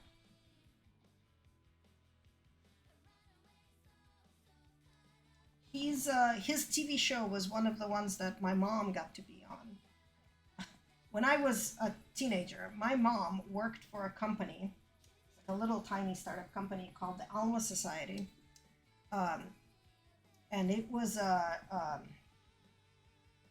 like a adoptee liberty something association. Anyway, they helped people find their biological parents, people who were adopted, and they helped biological parents find their children, like adult children who they had given up for adoption. And because of that, some of the reunions between parents were done on like talk shows in the early 90s. So my mom got to be on like Sally Jesse and Montel and Geraldo and all of those terrible day shows.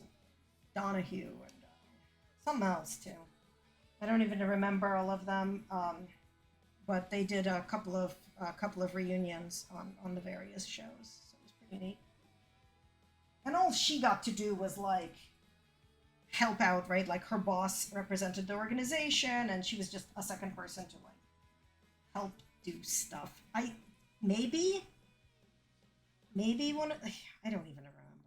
I know it was definitely Geraldo and Sally Jesse and Montel, and I don't remember if Ricky Lake was one of them that they did or that they just talked about. But it was about the same time frame when that was on that all of these were happening. Definitely not Jerry Springer. I know that much.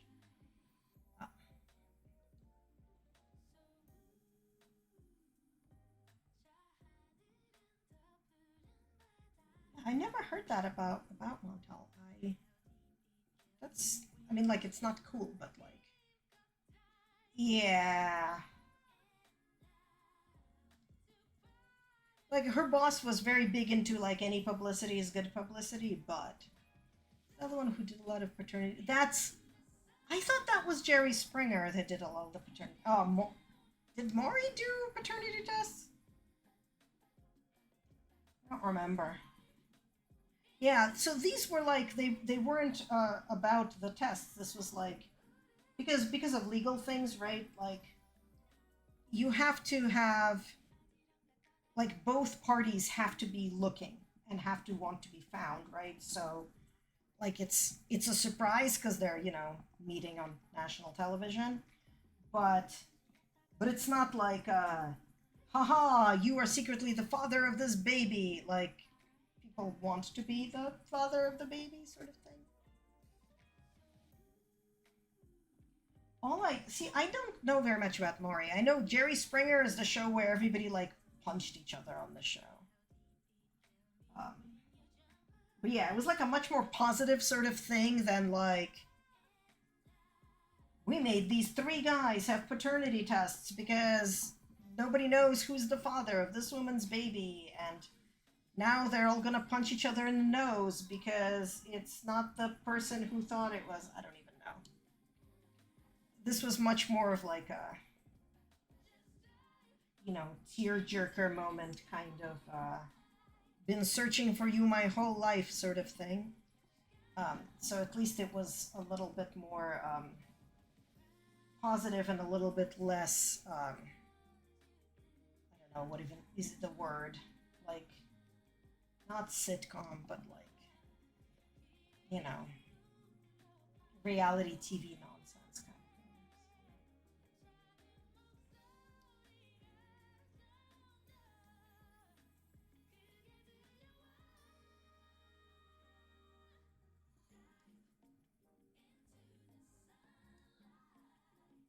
Yeah, yeah, yeah. Less manufactured drama, at least. But still, talk show, you know. This was before Geraldo became a uh, Gulf War correspondent or whatever, where he got like embedded in some unit and broadcast from Iraq in like whenever that was, 90,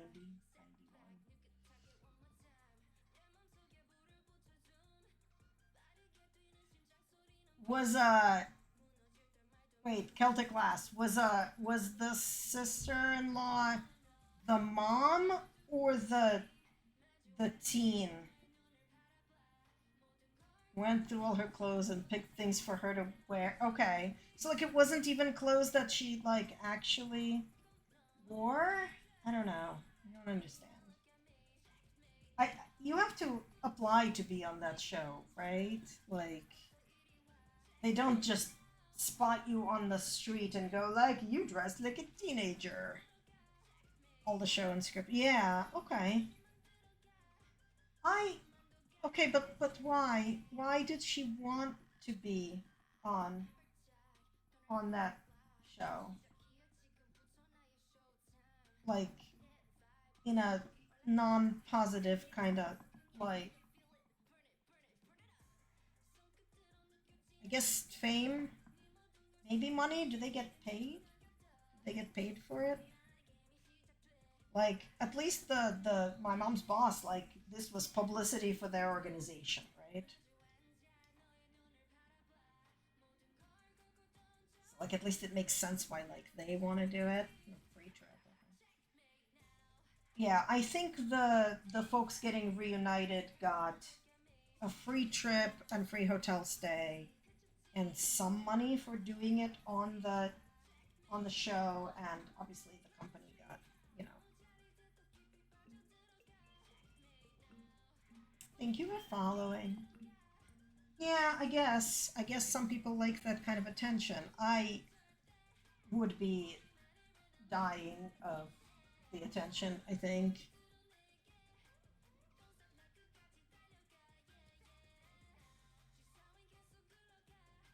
Oh wow. That's pretty cool. I did I think it was 23andMe because I wanted the medical info because like nobody related to me is in those databases. But also like I know, so like I know most of my relatives, many from many generations, because a lot of people like do genealogy and write it down and stuff. But also, both sides of my family were in various parts of the Soviet Union during World War II, so uh, not a lot of them survived that experience. Oh, did I miss the capitalism? I'm sorry. Crap. I did not mean to do that. Um, but the medical thing, even though they tell you it's like for entertainment purposes only or whatever, like they do, for example, at least 6 of the screenings for the various BRCA genes for breast cancer and that kind of stuff. And they always update it. Like I sometimes get notification going, we started doing this test, this genetic test on all of our data, and click here to find your findings. And I can go log in and see my findings, even though those tests were not yet like invented. Well, not invented, but like they weren't there when I did my tests. So they're good for that. And it doubles the cost of the kit, but I learned that if you buy your 23andMe kit on Black Friday sales on Amazon, it's 50% off. So you can buy both the medical and the family data kits for sort of the price of one if you do it then.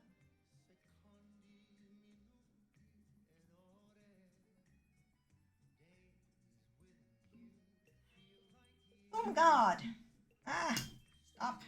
I gotta go look and see. I gotta raid.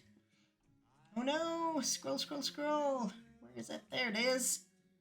Squitchcraft. Squitchcraft? I think it's Squitchcraft. Welcome. Thank you for stopping by, and thank you for bringing your folks over here. There we go. Welcome. You know, only us, but still, right? Yes, the train is gonna be moving to a new stop in about 10 minutes. So, excellent. Thank you very much. I'm keeping an eye on time, and I've got their stream up as well. Sort of. As much as, Twitch is letting me see their lovely starting soon screen with an adorable owl. So, yes, we're going to be going to our next train stop in about 10 minutes. And we're going to be going to Rosie 42, who was chatting with us here earlier. And I believe she's going to be working on some cards and doing some paper crafts. And meanwhile, I'm going to press a button so everybody can see long and prosper. Thank you. So that, oh yeah, thanks, Cub. She's not. But she's going to have a real, actual imitation Ohio Flint, I hear. So, very excited about that. But yes, I believe we just posted a link to the schedule for the train. Let me put it again, just so that it exists. The astronaut's name is Flint. I mean, that works. But yeah, please remember to check out the other folks in the raid train. Keep your hands and heads and feet and any other appendage you might have in the train car and away from the windows, as we will be making our way to the next train stop. And this has been the second, oh my God, I can words, the second Crafty Collective Summer World Tour raid train that has been organized by Supreme Doom 56, who is awesome, and I think starts each train day. So you will see her if you stick around on the train until morning. The train is going to be going through Wednesday. We've got 50, I think, train participants, all different kinds of makers and crafters. And please see super duper very cool. So yeah, like very exciting. We are taking over Twitch and taking it away. Uh, it is not changing color. It is still red. Uh, don't ask me about my lighting design, but it's the same color that it has been. Also, we just finished the spin. So this is all the singles here. This is 2 ounces of this purple, and it's gonna rest, and then I'm gonna chain ply it later. So yeah, I'm kind of glad I didn't decide to switch to. Let me see if I can get all of the colors in. Yeah, so this was the set that came together. Is this 4 ounce and then this 2 ounce and this 2 ounce. Yeah, I am excited. This is a spinning wheel. It's an electric spinning wheel. In fact, it is the Electric Eel 6.0 from a company called Dreaming Robots.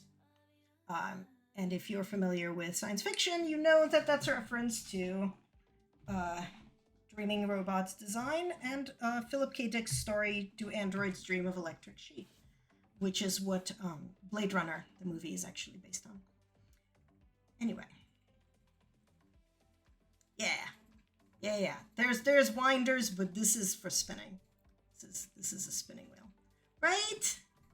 When I saw his logo, the Dreaming Robots logo, and the name of the shop, I cracked up, and he was so amused. I mean, it's also winding it, but it is spinning it. So this is a single that's gonna get turned into a chain plied yarn. So like it's gonna end up looking like this, which I have to wind this on a nitty naughty and get it wet set. This one is done, so it's been wet set and dried and stuff. So can we focus? Camera? Maybe camera? Maybe. There we go. Yeah, so it's got a lot of like variegation and stuff. But yeah. I love my cake winder. I got a big jumbo one, and I use it with my Umbrella Swift. But it is somewhere deep in my attic because, like I mentioned, I'm trying to sell my house, which means that I have to make it very often look like no one lives here, which is very hard when you're a crafter with a billion hobbies, which I am. So all of my things are like in bins and stuff. Yeah, I don't have the electric one. I've been looking at it, but it's a hand crank. It's just a big one. I am moving out of the country in September, so I gotta sell my house. But hopefully that's the last time I'm moving that far away. Me and all my crafts, I'm like bringing my looms and yeah, I got a floor loom and a rigid heddle loom, and they're gonna go in a container on a boat. The boat is gonna take them out. I am moving to Jerusalem, so it's depends on one's opinion on how nice it is, but it is near the sea. It's where a lot of my family is, so I will be joining them. But yeah. Yes, I am moving to the desert. But like I said, my whole family is over there, so I will go join them.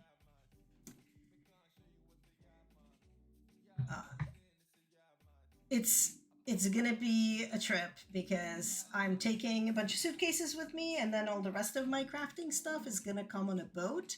And the boat takes anywhere from 2 to 4 months. So I have no idea how long I'm not gonna have my crafting stuff, other than like what I can bring with me. Uh, so yeah, but I'm doing a lot of stocking up on various fibers and things.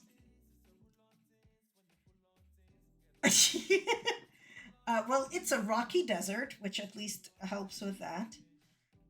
And I'll be up in the mountains, so it's not even that hot. But definitely not like northeastern Massachusetts full of snow. I'm planning to, yeah. I've streamed like when I went to visit family, I've streamed from there, so it's fine. Um, I'm hoping to pack all of my streaming gear in like a suitcase so that I don't have to wait for it to get, on the slow boat over, but we'll see. We will see. But yes, definitely going to be streaming all the crafting over there as well. All right. Um let's see. I think Supreme Doom will tell me when it's time to go, but I'm gonna go prep the raid. Okay, she's ready. Excellent. Let me do the search and filter. There she is, Rosie 42, and I'm gonna start the raid. And oh, good. Cub, thank you so much for posting the raid call because I am unprepared for life. But here we go. Everybody copy that over and we will go to our next stop. Rosie 42. Thank you for hanging out, folks. And hopefully we'll see you later. Arms, legs, tails, heads, and butts inside the train. And we're going to go and be off to the next station. Have a lovely time, everybody.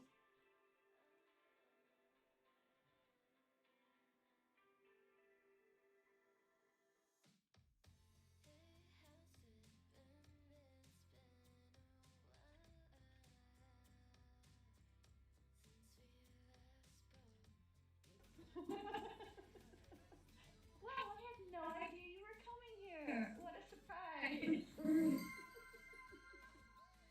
Let's create transformers.